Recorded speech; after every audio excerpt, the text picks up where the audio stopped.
সামনে কোরবানির ঈদ, কিন্তু আপনি জানেন তো ঠিক মতো কীভাবে কোরবানি দিতে হয়? গরু কেনার সময় কী কী দেখে কিনবেন আর কোরবানির মাংস কীভাবে বন্টন করবেন তা নিয়ে আজকের ভিডিওতে আমরা বিস্তারিত আলোচনা করব। প্রথমে আসি সবচেয়ে গুরুত্বপূর্ণ প্রশ্নে, কোরবানি কেন দিতে হয়? কোরবানি হলো ইসলামের একটি গুরুত্বপূর্ণ ইবাদত।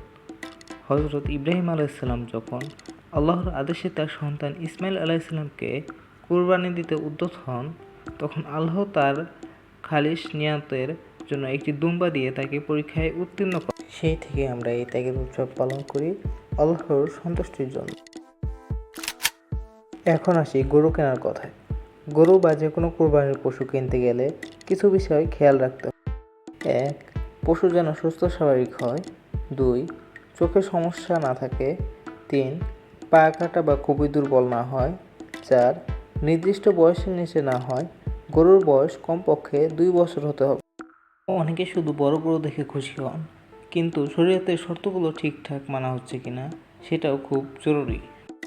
এখন আসি সবচেয়ে গুরুত্বপূর্ণ বিষয়ের উপরে, যেটির উপর নির্ভর করবে আপনার কোরবানি হবে কি হবে না। নিয়ত। কোরবানির সময় নিয়ত করতে হবে, এটা একমাত্র আল্লাহ তাআলার সন্তুষ্টির জন্য। নিয়তটি হলো ইন্না সালাতি ওয়া নুসুকি ওয়া মাইয়া ওয়া মামাতি লিল্লাহি রাব্বিল আলামিন, অর্থাৎ সব ইবাদত শুধুই আল্লাহর জন্য এবং পশু জবাই করার সময় আল্লাহর নাম নিতে হবে। বিসমিল্লাহি আল্লাহু আকবার। কুরবানির মাংস বন্টনের নিয়ম। অনেকে কুরবানি দিয়ে সব মাংস ফ্রিজে ভরে রাখে, এটা ঠিক না। কুরবানির মাংস 3 ভাগে ভাগ করা সুন্নত। 1. নিজের জন্য। 2. আত্মীয় ও বন্ধুবান্ধবদের জন্য। 3. গরিব ও দুস্থদের জন্য। এই ত্যাগের উৎসব তখনই পূর্ণ হবে যখন পাশে থাকা মানুষগুলোর মুখেও হাসি ফুটবে। এখন আমরা জেনে নেই কুরবানিতে কী কী নিষেধাজ্ঞা রয়েছে। 1 নম্বরে, কুরবানির মাংস বিক্রি করা হারাম। 2. চামড়ার মূল্য নিজের জন্য রাখা যাবে না। 3. কসাইকে পারিশ্রমিক হিসেবে মাংস বা চামড়া দেওয়া যাবে না, টাকা দিয়ে দিতে হবে। 4. পশুর প্রতি নিষ্ঠুরতা করা যাবে না।